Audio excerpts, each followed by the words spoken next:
We'll turn to Abdurrahim Kashur.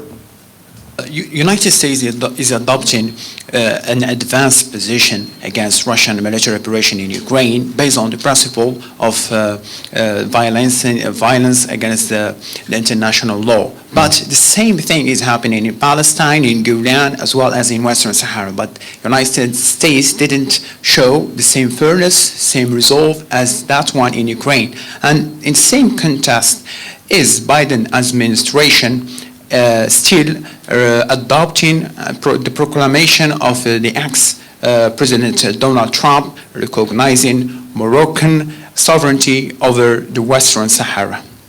Thank you very much. When President Biden took office, we and he made two principal commitments in terms of our foreign policy and how we would engage the world. We made a commitment to re-engage with partners and international institutions and organizations, and we made a commitment to lead with diplomacy, and that's what we've done. Part of that means that when the basic rules of diplomacy and the international system that are necessary to try to keep peace and security are being violated, we will stand up with other countries to defend them. And that's what we're doing. That's what we're doing in the case of this aggression. But the centrality of diplomacy to this effort is critical. And so when it comes to Israel and the Palestinians, we have remained very engaged with our diplomacy to try and advance prospects for getting back to a two-state solution, to negotiating that.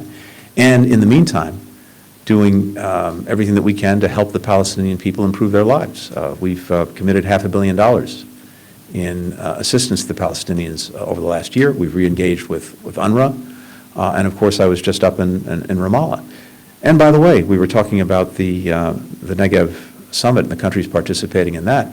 One of the things that we spent some time talking about is how we could use that grouping of countries to focus on helping Palestinians improve their lives. And we also made clear, and I've certainly made clear, that as committed as we are to supporting normalization and to having more countries join in, that is not a substitute for dealing with the conflict between Israelis and Palestinians, and not a substitute for two states. Similarly, with regard to Western Sahara, we're very focused on diplomacy and on advancing a resolution through diplomacy, including through the efforts of Staffan de Mistura, the envoy from the United Nations. So I think these things are very consistent. In each case, we are working through diplomacy, working with other countries to uphold the basic principles of the international system. And again, on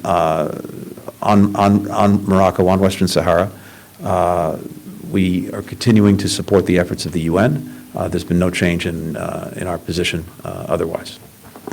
Peter Martin of Bloomberg.